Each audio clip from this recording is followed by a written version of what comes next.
Assalamualaikum warahmatullahi wabarakatuh. Kami dari kelompok 3 yang beranggotakan Wahid Habibi, Muhammad Arafi, saya sendiri, kemudian Harun Rizina Siagian, Letmina Nur, Adinda Satila Azara, dan juga Kristina Mutiara Ishak.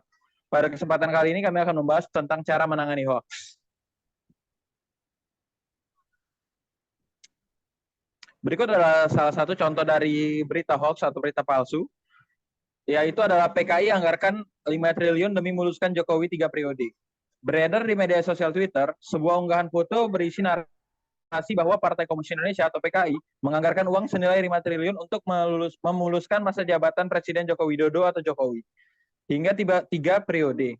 Faktanya, dilansir dari medcom.id, klaim yang mengatakan bahwa PKI menganggarkan 5 triliun rupiah untuk memuluskan masa jabatan Presiden Jokowi hingga 3 periode adalah tidak benar. Menteri Koordinator Bidang Politik, Hukum, dan Keamanan atau Menko Polhukam, Mahfud MD, mengatakan bahwa pembahasan mengenai penambahan periode presiden menjadi 3 periode sudah tutup buku atau sudah tidak ada lagi. Selain itu, PKI juga sudah lama dibubarkan karena menjadi organisasi terlarang di Indonesia. Berdasarkan TAP MPRS nomor XXV, garis miring MPRS, garis miring 1966 tentang pembubaran PKI.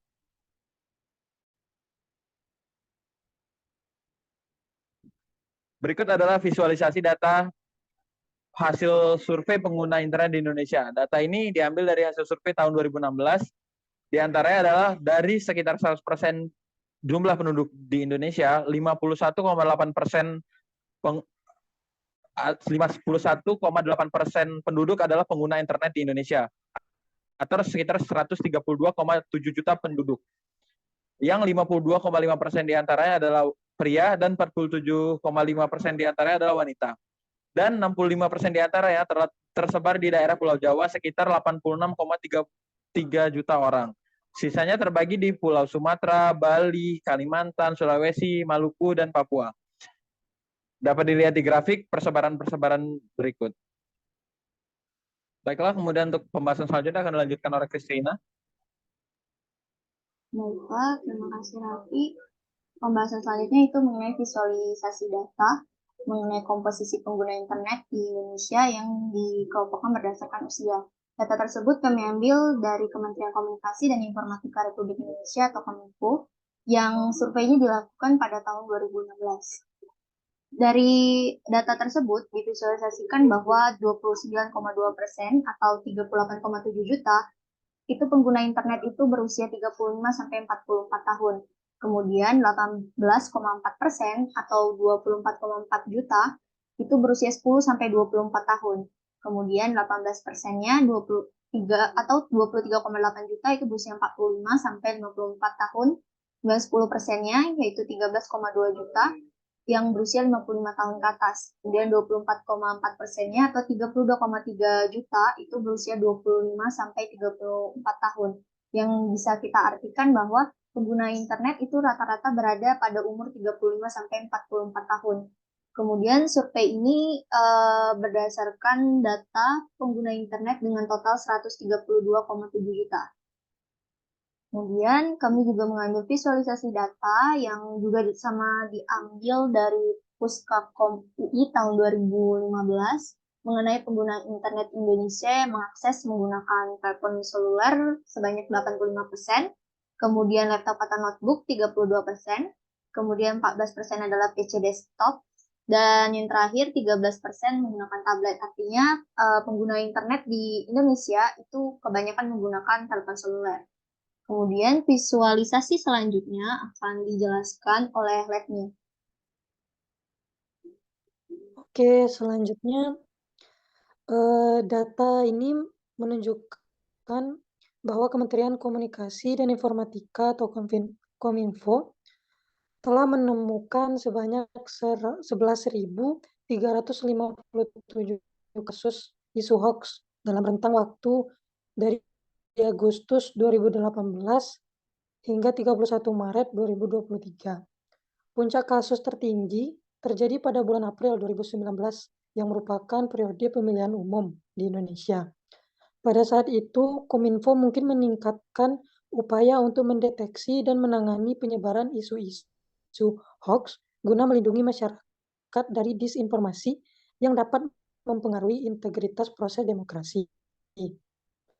Selanjutnya,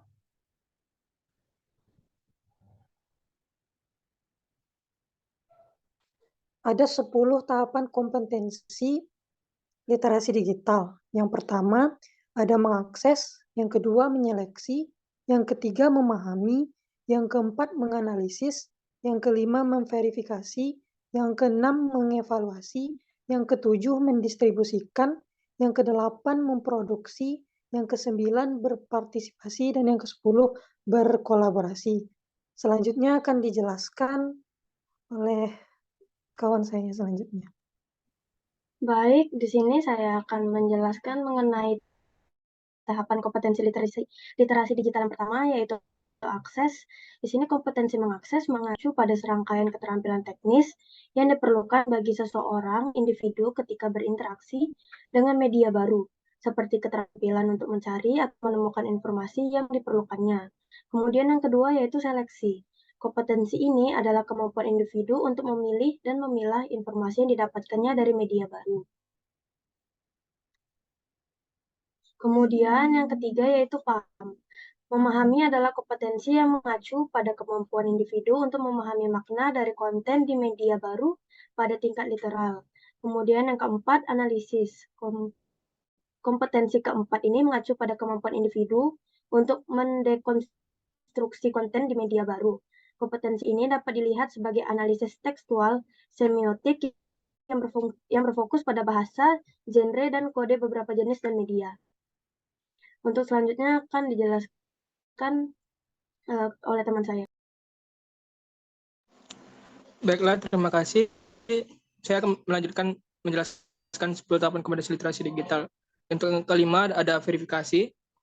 Memverifikasi adalah hal yang kompleks dan mengacu pada kemampuan individu untuk menggabungkan konten di media baru dengan mengintegrasikan sudut pandang mereka sendiri dan juga untuk mengkonstruksi pesan media. Lalu ada evaluasi yang keenam. Kecakapan ini mencakup kemampuan individu untuk mempertanyakan, mengkritik, dan menguji kredibilitas konten di media baru. Next. Lalu yang ketujuh ada distribusi. Kompetensi mendistribusikan berkaitan dengan kemampuan individu untuk menyebarkan informasi yang ada di tangan mereka. Lalu ada produksi. Kecakapan ini melibatkan kemampuan untuk menduplikasi sebagian atau keseluruhannya konten. Lalu ada partisipasi. Kecakapan ini dekat dengan budaya partisipatif yang mengacu pada kemampuan untuk terlibat secara interaktif dan kritis dalam lingkungan media baru. Selanjutnya akan dijelaskan oleh teman saya yaitu Wahid. Baik, terima kasih Harul. Yang selanjutnya yaitu kolaborasi. Kolaborasi ini adalah kecakapan ini mengacu kepada kemampuan untuk membuat konten di media baru, terutama berkaitan dengan pemahaman kritis dan mengacu pada nilai-nilai sosial budaya dan masalah ideologi. Tidak seperti kecakapan berpartisipasi, kecakapan berkreasi biasanya membutuhkan inisiatif dari individu itu sendiri dibandingkan dengan interaksi bilateral antara individu. Next.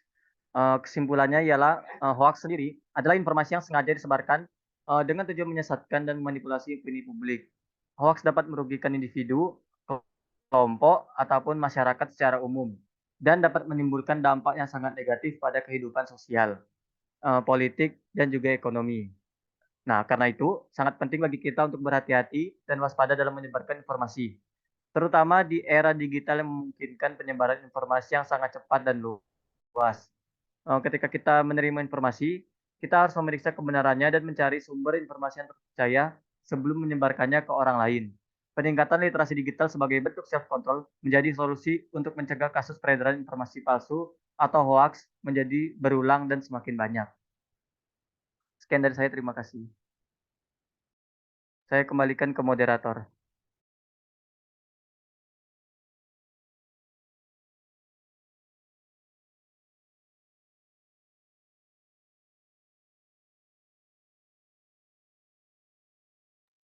Baiklah, berikut adalah referensi-referensi yang kami gunakan untuk data-data yang telah kami ambil.